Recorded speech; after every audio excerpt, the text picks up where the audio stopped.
Hello bytes, இன்னைக்கு எனக்கு பிடிச்ச மாதிரி ஒரு மார்னிங் பிரேக்ஃபாஸ்ட்டாக பார்க்க போகிறோம். இது ஒரு எக்ஸ்பெரிமெண்டல் ரெசிபி தான்.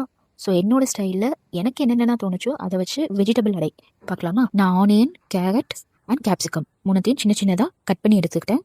இப்போ ஒரு பவுலில் 2 முட்டை, அது கூட கொஞ்சமாக மஞ்சத்தூள், உப்பு, 1/4 டீஸ்பூன் மிளகுத்தூள், சில்லி ஃப்ளேக்ஸ் ஆட் பண்ணியிருக்கேன் அண்ட் ஆரிகேனோ. இது எல்லாத்தையும் நல்லா முட்டையோடு சேர்த்து பீட் பண்ணி எடுத்துக்கோங்க. அது கூட இப்போது அரிசி மாவு சேர்த்துருக்கேன். அரிசி மாவு 1 டீஸ்பூன் சேர்த்துருக்கேன். இப்போ அதோட சேர்த்து நல்லா பீட் பண்ணி எடுத்துட்டு அதில் நம்ம கட் பண்ணி வச்சிருக்க வெஜிடபிள்ஸ் எல்லாத்தையும் ஆட் பண்ணி அதையும் ஒரு நல்ல மிக்ஸ் கொடுத்துக்கோங்க. இப்போ தவாவில் பட்டர் சேர்த்துட்டு மிக்ஸ் பண்ணி வச்சுருந்த அந்த வெஜிடபிள் மிக்சரை இப்போ பேனில் நல்லா ஊற்றி நல்லா திக்காகவே ஊற்றிக்கோங்க. ஒரு 1/2 இன்ச் திக் அளவுக்கு நல்லா ஊற்றி ஸ்ப்ரெட் பண்ணிக்கோங்க. இப்போ 2 சைடும் நல்லா வேக விட்டு எடுத்து சுட சுட சர்வ் பண்ணிக்கோங்க. இப்போ நான் எடுக்கும் போது கொஞ்சம் பிஞ்சுக்குச்சு, அதனால நீங்கள் அடை ஷேப்புக்கு ஓரளவு மீடியம் சைஸில் ஊற்றிக்கோங்க.